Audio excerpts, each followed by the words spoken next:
Here we go.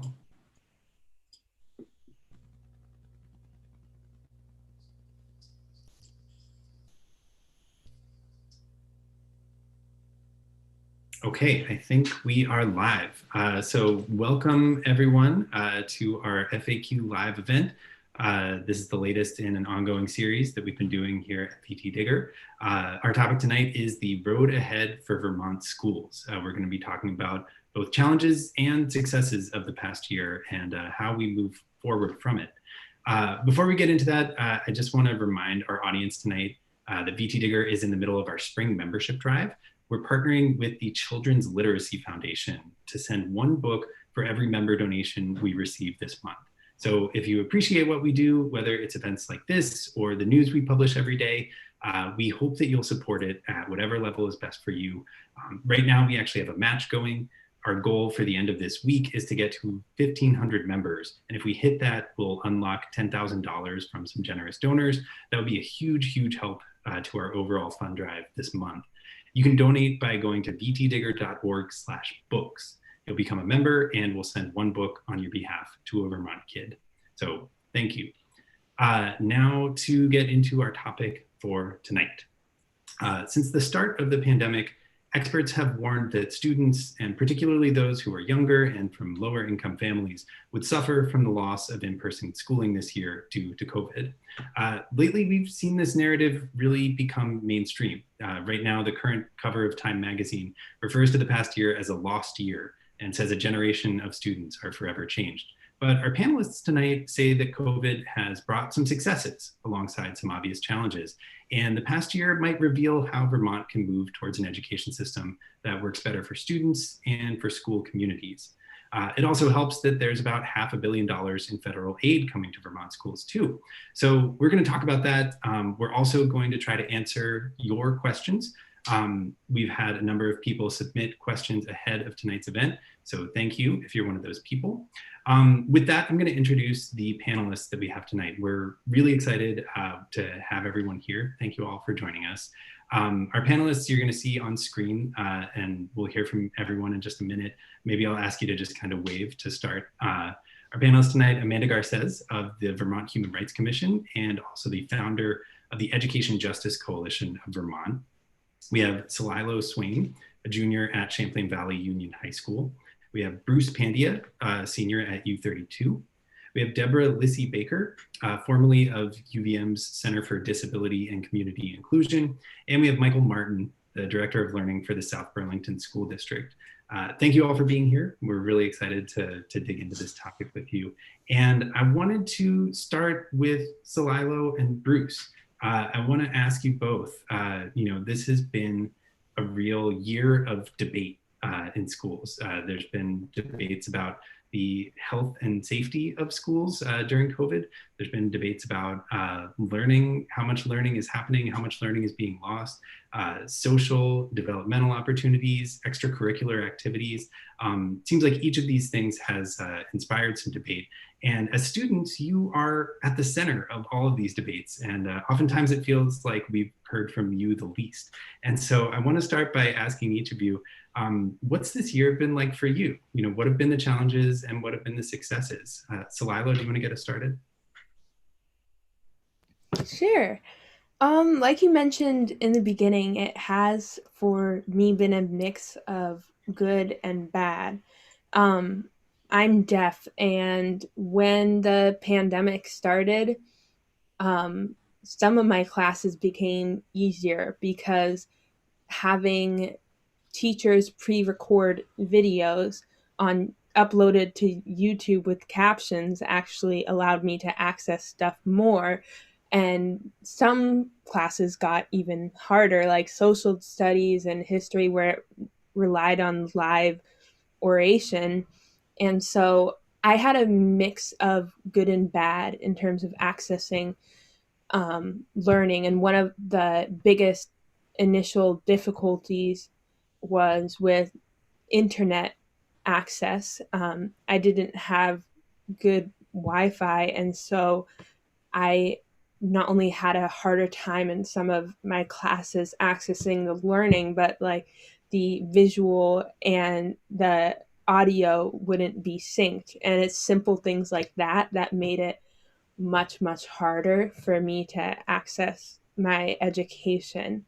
Um, and I think the biggest part for me, though, was the emotional aspect, because my favorite part of school is my relationships with my teachers, and I consider teaching an act of love. And it was just really heartbreaking to have to kind of leave that relationship and go into Zoom. And that for me was the hardest part, because I lacked motivation and lacked interest without my relationships with to my peers and my teachers. So yeah. Wow. Thank you for sharing that with us. Bruce, what about you?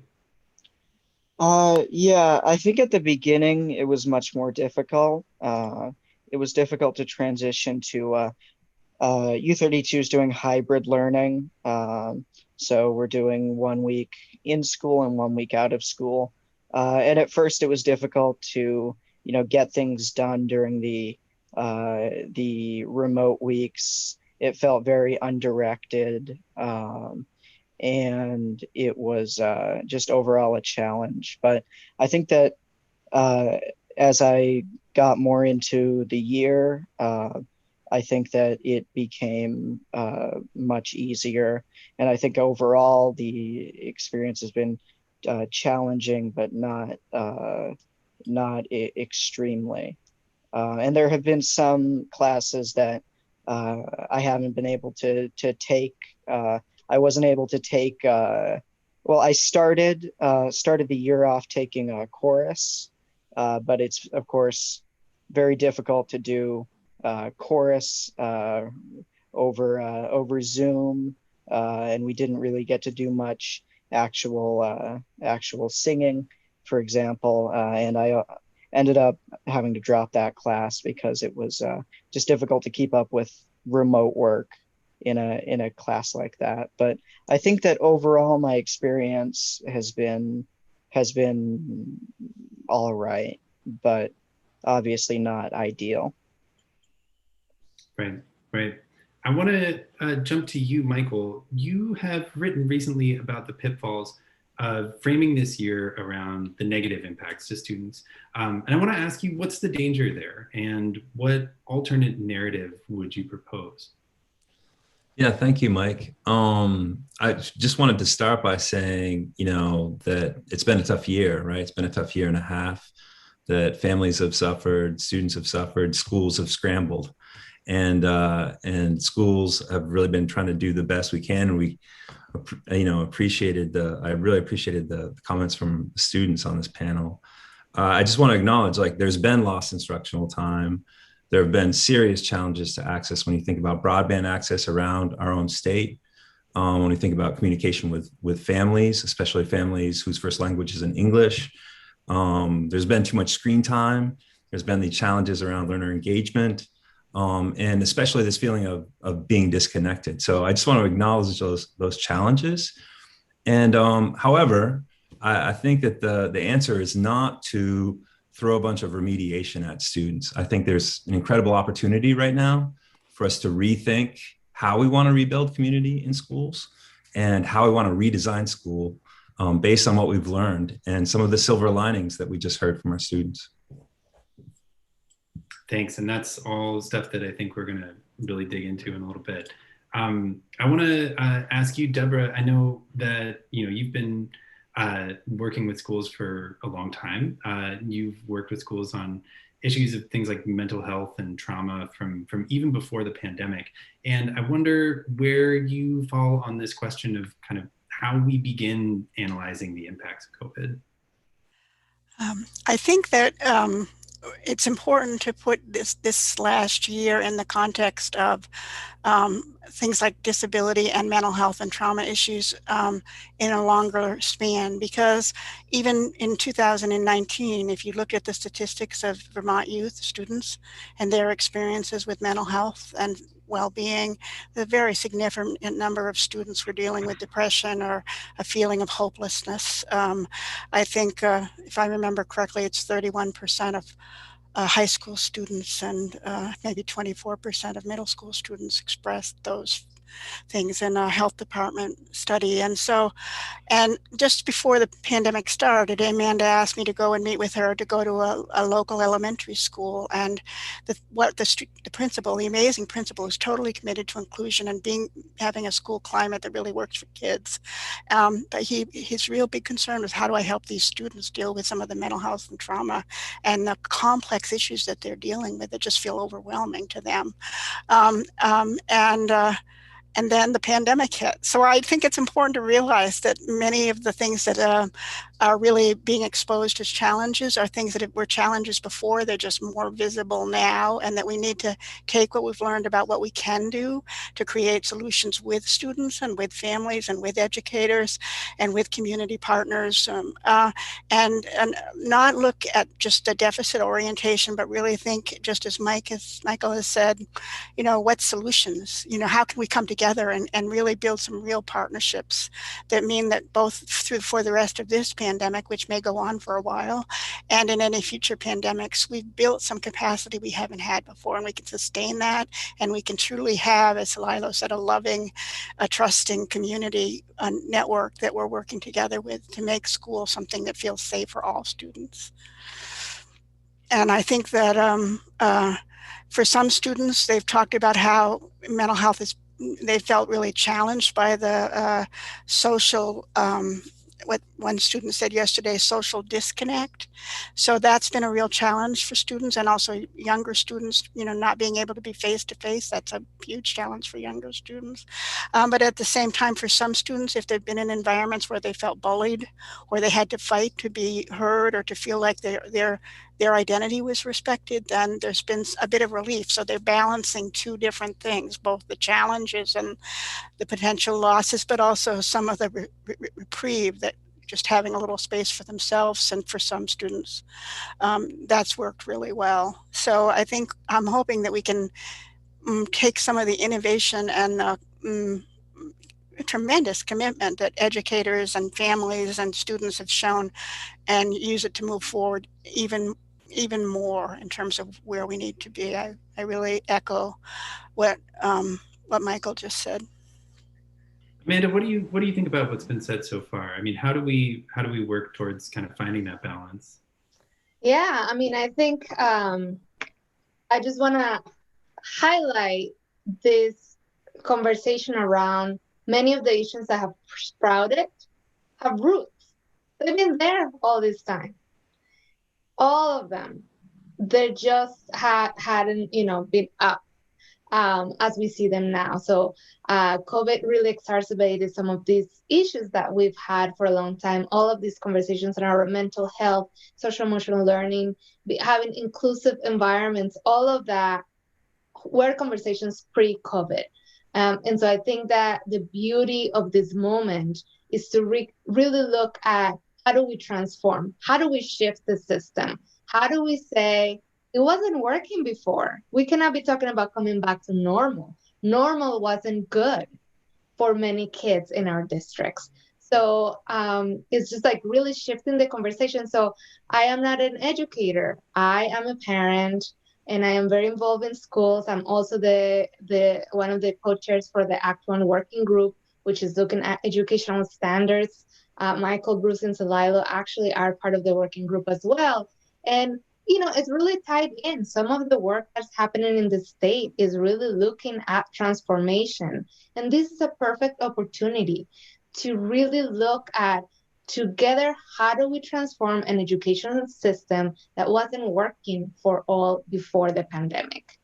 And so I think that, everything that has been said just kind of reinforces this conversation around moving from COVID to not normal, moving to transform. Let's transform. Let's those roots really become flowers instead of the thorns that we have right now.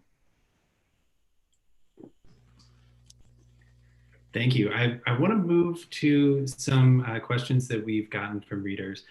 We got a long list of great questions ahead of time, and we're not going to get to all of them.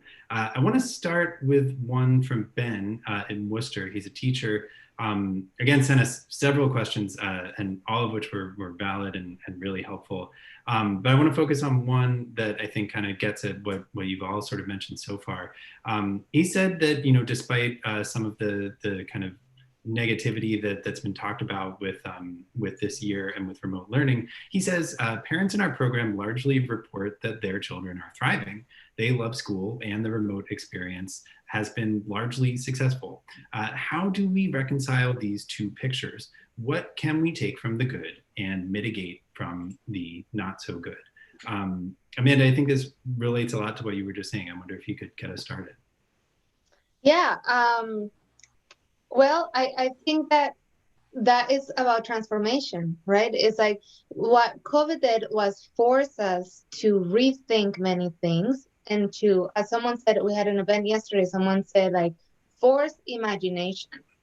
And that's what this is all about. Is like a needs assessment is a really important thing for districts to look at right now and say, well, what worked for our students right now?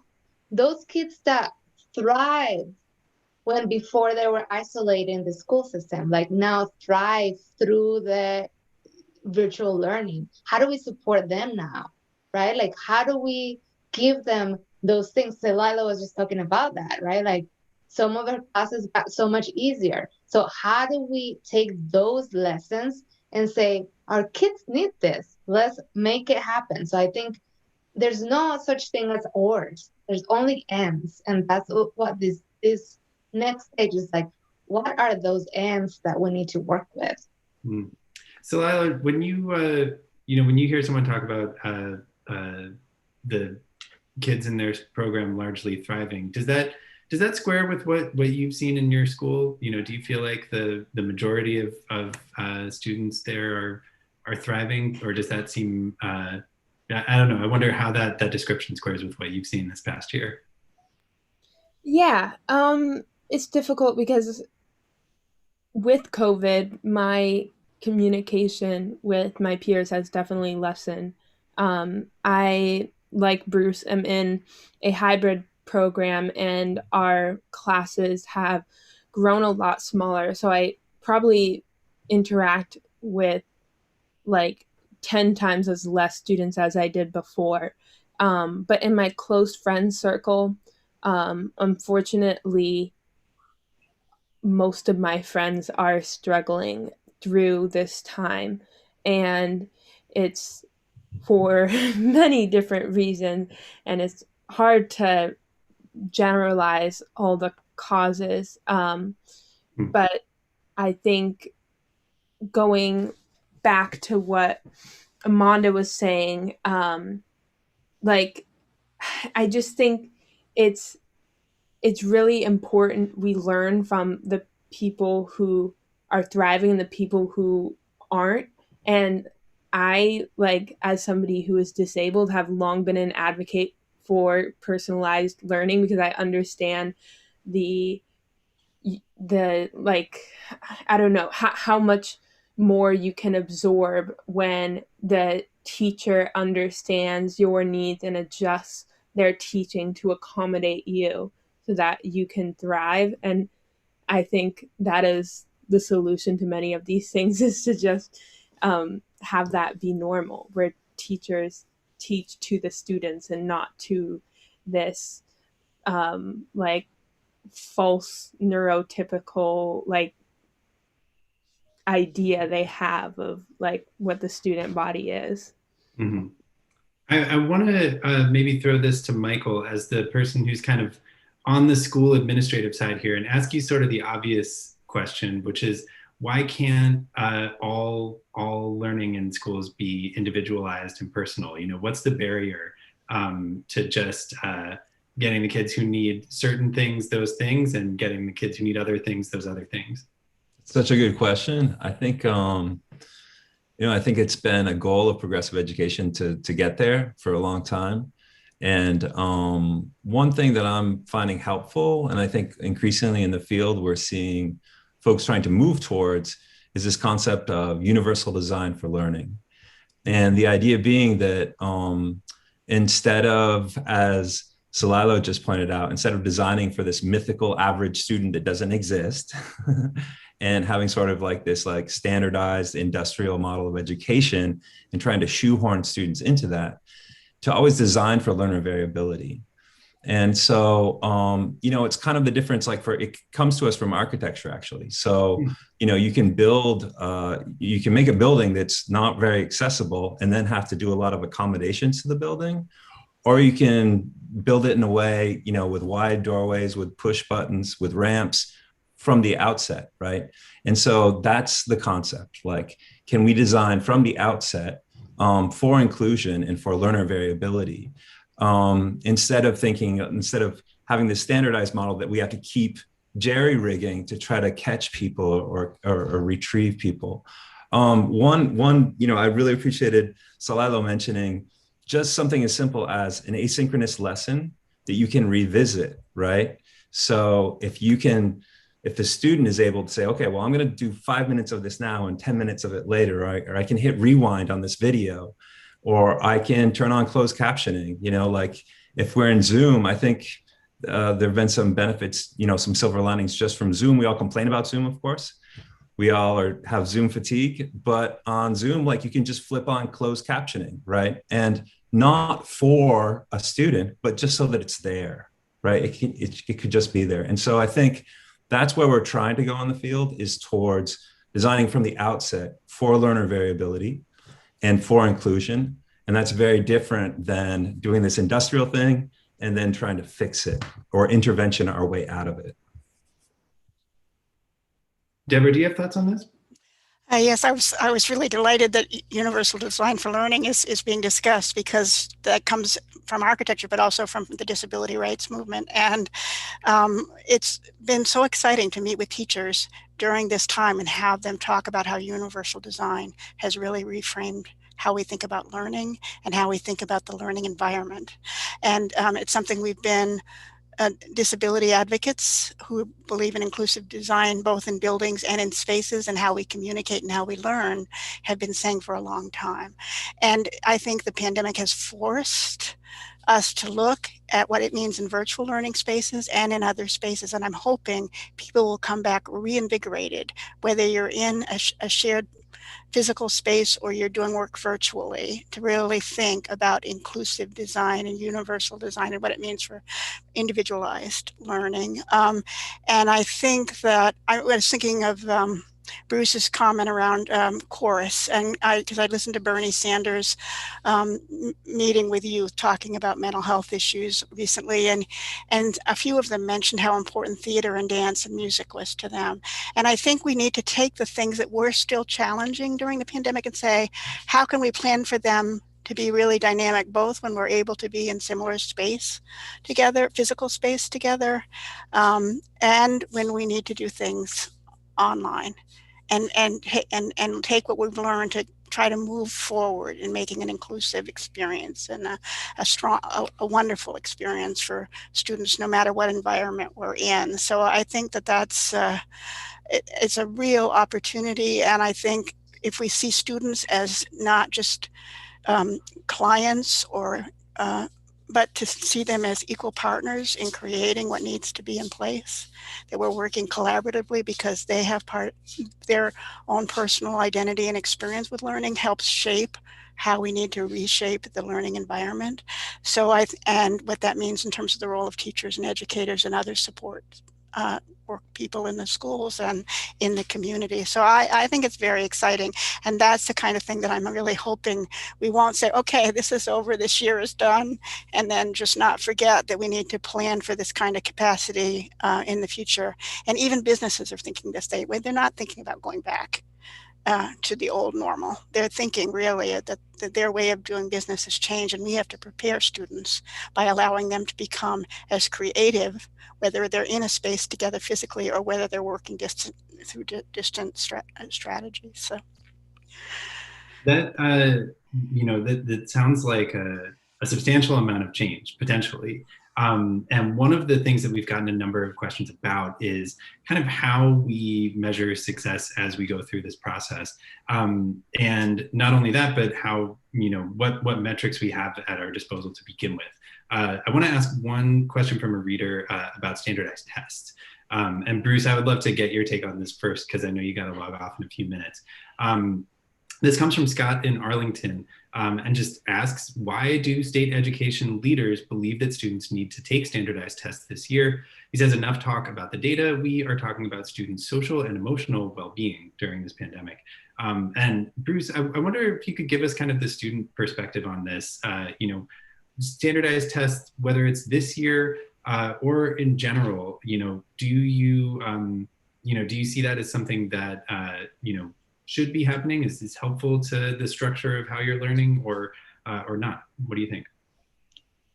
So I'm unfamiliar, obviously, with the data side of what he mentioned, but just in terms of a student experience part, I don't find standardized testing to be very helpful. I find it to be kind of unnecessarily difficult for students who like me, who are great test takers, but might be able to demonstrate knowledge of subject areas in different ways. So I guess from my perspective, I wouldn't think that standardized testing would be that valuable. Michael, as somebody who works on sort of the learning and curriculum side of things, what are the pros and cons of this, both in the context of COVID and in general? Yeah, I think what Bruce was just saying is pretty typical, right? Like, people aren't lining up because they're so excited for standardized testing in general. If you just think back to your own experience as a student. Having said that, there's been work from the Smarter Balanced consortium to make them more, they're more actually universally designed features. So they've been designed for there's some functionality. There's been a shift to computer adaptive testing, so it's supposed to zero in on students' knowledge a little bit better. And so there's been attempts at improving them, but really at the end of the day, they don't hold as much meaning for students as for systems. And so they're still used as this sort of blood pressure check, or accountability check for schools, for better or for worse, I think. And so in a country where we don't have a national curriculum, the standardized testing, paradoxically becomes more important. So we're kind of stuck with that to an extent for now, from a standpoint of accessing funding, school systems, sort of like this accountability measure towards the wider public. So that they're sort of a necessary evil in some ways, and there are ways that we are able to make sure that we can use them as an equity check to make sure that subgroups are not being neglected in school systems, or historically marginalized groups, I should say. Having said all that, over-reliance or over-extrapolating from standardized test scores is very common and really poor practice. And when we think about school report cards that are based on one standardized test for a couple of grades in math, English, and maybe or ELA, English, and literacy, and maybe science, and then from there we take these aggregate scores and extrapolate and say this school is way better than this other school. We're on really shaky ground there from a statistical standpoint, from a validity standpoint. So I think that's sort of the danger. It's not so much that all testing should be abolished forever. It's more a question of how are we working for tests, or are they working for us? Can we keep them in perspective and use that data in a way that's a healthy blood pressure check, instead of it being the be all end all in how we evaluate schools and students. Celilo, I saw you kind of shaking your head at a few points there. I wonder what was going through your head. I didn't mean to be shaking it at him. I was kind of shaking it in like more disbelief, just because the topic of standardized tests makes me a little bit not angry, but just like it definitely fires me up, because as somebody who is disabled, like just the way standardized tests measure intelligence has always not included me, and I'm fine with that. But and I don't mean to be preaching to a choir here, because I know almost I know everybody probably knows this, but like, since standardized tests are, you know, rooted in eugenics and the people they deemed mentally deficient, they would oh my god, why am I blanking on the word? They would sterilize them. And even though that is obviously illegal, I feel like this like idea that students who don't perform well on standardized tests are mentally deficient still persists. And it's just frustrating because, you know, when I don't understand something in class, I go home and I teach it to myself. And that happens a lot because I don't necessarily hear everything in class. And sometimes what essentially happens is I'm doing school at school, and then I'm reteaching myself lessons at home, and then I'm doing the homework. And I just think of things like that, like the hoops that disabled kids go through to access their learning, and then to have such a small, inaccessible, you know, population that is deemed like quote unquote intelligent, and all of these other incredible ways that people work and people understand things like aren't appreciated. So just like the general concept of standardized testing makes me angry sometimes. But I didn't mean it to, like, I wasn't shaking my head at you, Michael, just like the idea. No, we appreciate it. I do think, you know, it's one of a few questions that I think gets a little bit at the nuts and bolts of some of the things you've talked about. You know, we've been talking about this in kind of a theoretical way of you know, increased flexibility and what that might look like. But you know, when it comes down to it, there's going to be really hard decisions to be made about where to put money and what to, you know, actually what changes to make, fundamental, like specific changes. Amanda, I see you've got your hand up. I want to ask what your thoughts are. I get fired up too, Celilo. So I just want to, you know, echo what Celilo says, and it's again goes back to this thing that where we need to dream big. And how do we move this performance assessment?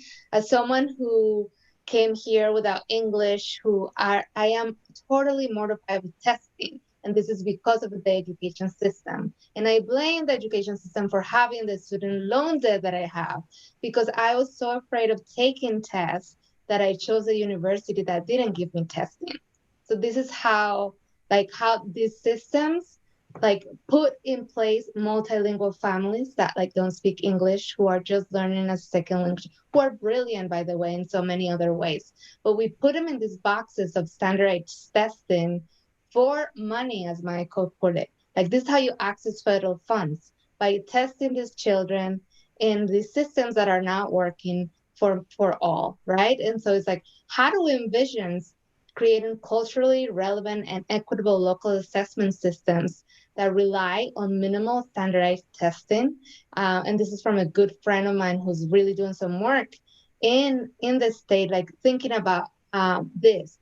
And how do parents really understand how these systems, can they opt out? How can they support their children? What are the questions that we need to ask the districts around? This is a perfect year where like maybe kids can opt out from testing, and it can be a family decision where, you know, there will be no so yes, so that is some of the things that I have to be like, let's again dream.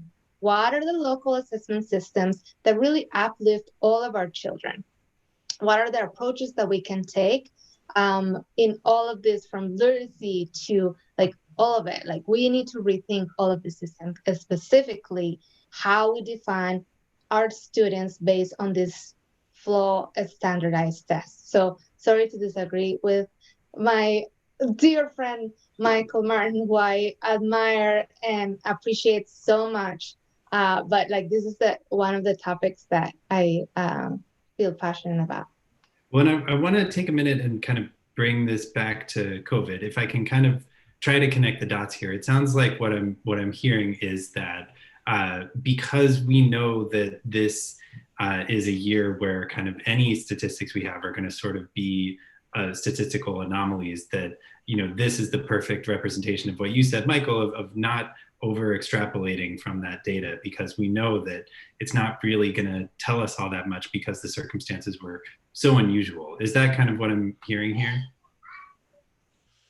I just want to say also that I think it's really important to recognize what standardized test can't assess. And I was very struck when I talked to a teacher this week, and she said she spent a day having assessment conversations with each of her students and got a lot more information about what they learned and how they coped with the experience of this pandemic, and the problem solving skills, the self-awareness, the way they really, dealt with both academic and social and emotional issues during this year. And we've had some in Vermont. We've had some extraordinary teachers and educators who know and understand alternative assessment models. And I just have always worried with standardized testing is for the people who are not doing well on them. Are we using what we need? Are we finding ways to reach out to them and do a better assessment of what they learn and what they're capable of learning? Because really, if you look at colleges and universities, employers now are really more interested in some of those very human gaining of skills and knowledge and using it effectively in different settings. To thrive and to succeed. And I just think that this is a really good opportunity, even if we are stuck with doing some standardized testing, to both look at how to make them more universally designed, but also to look at the other kind of assessment models that maybe give you a better sense of the whole person and how they learn and what they've learned in terms of human skills. I'm so glad you just said that, because I think I think the problem is actually bigger than standardized testing alone. It's, of course, how we're using our assessment data. It's the importance that we give it. It's all of that. It's mostly about curriculum with a human face, right? We're talking about people. I loved Celilo when he said that teaching is an act of love. That really resonated with me. To bring it back to assessment and metrics and measuring, and a lot of folks want to take stock of the loss now, right? So can we measure exactly what kids have been lost, and then can we fill in that gap? I think when we think about, when we look at our assessment practices, whether they're local assessments, standardized, the various types of screeners that we use, to what extent is that leading to labeling and sorting of students? That's really pernicious. That's really problematic. And also, if we isolate race, we know that those practices, that we see disproportionality again and again, right, in those labeling practices, labeling and sorting of students. So in its simplest terms, are we using assessment for learning? Or are we obsessed with being accountants, with trying to measure everything? Are we really trying to select and sort and identify talent? Or do we think our job is really to develop talent, right? In the beautiful richness of talents, right, that all of our students bring into our learning communities. So I think there's a philosophical shift there that's significant. I want to move on to one more topic. We've only got a few minutes left. I want to let you guys go in the next 5 to 10 minutes or so. But there's one more thing that I want to make sure we get into. I'm going to throw out a question from Amy from Richmond. She said, what do you see as roles for local philanthropy in supporting youth recovery following a year of remote learning and isolation? Given all that schools and state agencies are doing, where are the gaps? And I do kind of want to broaden that too to, again, this question of, we know we've got all this federal aid money coming in. There's about $500 million, some of which has already been spent, but there's still hundreds of millions of dollars that are going to be in play over the next several months. And I want to get at this question of specifically, where should the money go? What should we be actually spending dollars on in those months to kind of get at some of these philosophical shifts that you all have put out. And I think, Amanda, maybe if we could start with you, what do you think, what should we be spending money on? Well, we should be spending money on a lot of things, but I think, we do see there is a really important need to fulfill right now around social and mental health support systems. And I think the way that mental health is, envisioned also needs to shift. I'm all about shifting. I was like, there are some things that we learned in the pandemic, which is the mutual aid networks that sprouted throughout our state that really fulfilled really specific things for the community needs that weren't being taken care of. So communities came together quickly, food, money, gift cards, whatever was needed was there. And I think if we applied a mutual aid system to mental health, we can create some really beautiful and rich support systems for students ahead. So like we know the mental health systems, we don't have enough counselors, we do not have enough therapists. Well, if we don't, then let's create some systems that can support that. And that it will require money, will require time. We have beautiful experts in our state. We have beautiful people willing to create programs. We have mentorship programs for Black youth that like things like that really can support the emotional health.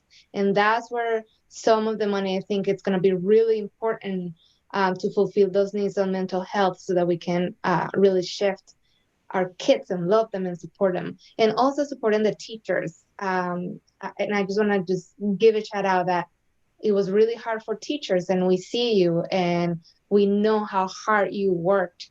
And yeah, all the love. Celilo, I wonder from a student perspective, where do you see the gaps here? Where do you think funding should be directed right now? It's interesting. I haven't been able to really think through where the money should go. I can, when it comes to like changes I want to see, a lot of them are cultural changes, and it's really difficult for me to envision how funding helps that. But I think probably the system that needs to be set up in order for us to understand our own culture and have the system set up to shift it, I think is restorative justice. And I think in terms of funding, that it goes into setting up student groups and getting research from students on what their experiences are with the disciplinarian system, getting rid of SROs. And I don't know how funding fits into that specifically, but that's what I see as like the first step to shifting culture. And I think that's where a lot of my concerns are with the culture and how we not just go back to what it was before, but how we use this opportunity to shift our values as a community. And to, yeah, I don't know if I said that well, but. Well, I wonder if maybe if Deborah can help us here. I know you've kind of been involved in this kind of work of making that sort of cultural change happen. So how does that cultural change happen? Well, I think one thing that will be really key is for the local school districts who are getting a great deal of funding to really be taking the teams that they're setting up, the recovery teams, and really reaching out to the communities and finding real partnerships. And not just with service agencies, but also with them, but with community members who represent diverse identities and lived life experiences. So that we can, you can, for example, you can offer mental health services in a way that really is healing and helps a child or an older student build their skills and strengths, or you can have somebody feel as patronized or oppressed by the way the service is provided as they were without it. So one of the things students have said in a few meetings I've been at recently is sometimes they find their mentors or their support, the support from people in the schools have been key, but sometimes it's not coming from the places you would expect to go to get it. It's the people who've just been really open and really care about the kids. And so I think that one of the things I hope is that we won't have a few people sitting in a room and deciding what the local plan looks like, but we will really be using the people in the community, the students and the parents and the allies as resources and as experts to reframing how we want to use the critical dollars we're getting and the ones we already have. Many of our local programs and our regional networks have been really underfunded. This is really an opportunity to say, how do we do it right? As Celilo says, it really take a whole different reframing, a cultural reframing of how we do it, so that we're really making these strategies as effective for all students as possible, and that they can really represent the face of the communities and the people that actually live there, and that becomes increasingly visible in our schools. Michael, I wonder what do you think this looks like in your district? I just couldn't agree more with what's being said here, my fellow panelists. Restorative practice. We've said again and again over the course of the pandemic, we're in this together, but we haven't always seen people act like that. And so I think, investment in restorative practice where the focus is on social belonging, the focus is on rebuilding community differently, and then thinking about beyond the walls of school, how are we engaging all stakeholders in the wider community is of the utmost importance. And it's something that's really hard for schools to do. To move beyond not just a broadcast, like we're pushing out, we're looping everybody in, or we're reaching everyone, to actually pulling folks in and making them building models that allow for those voices to be part of the decision-making process and not just like a random community forum every once in a while. It's really hard. And so I think that the investment needs to go into those structures that will facilitate that. And then there was just one other thing too, because I know there are I'm a little concerned as somebody who works in schools about the expectations for schools and for this funding, and maybe a bit of a gold rush mentality right now with folks like, oh, wow, there's all this money. I'll just say like I think the allocation for South Burlington is probably going to be around $3 million, which is a lot of money spread over 3 years. When you take away the allocation that's already been decided that it needs to go towards summer school and extended school day programming, and then when you put some facilities upgrades in there, and then you look at the size of the annual budget of a district the size of South Burlington, all of a sudden it's not transformational money. So yes, incredible amounts of funds, and we're very grateful for that. Fortunately, there's flexibility built in so that the initial plans, I understand, are due to the Agency of Education by June 1st. So I don't think that all this community participation is going to happen magically in the next month. However, I think there's an opportunity because districts can resubmit plans and update them in an iterative way. Hopefully, we can start getting those structures in place to bring all stakeholders into this process over the course of the next few years. In the next few weeks, I don't know that will happen just from a logistical standpoint. So I think now is the time to start planning for ways to bring people in and make them part of that process. Great. Well, I think we're going to have to leave it there. I feel like we've kind of run out the clock here, but I really appreciate all you've had to say. I think you've given us a lot to think about and a lot of new ways to kind of frame this conversation about what the past year has been like and how we move forward. So thank you all again so much for being here. I really appreciate it. And thanks to everyone who's been able to tune in tonight. Before we log off, I just want to plug, we've got another live event next Thursday, so a week from today. This is going to be in the afternoon at 1 p.m. and it's with Vermont author Jason Chin.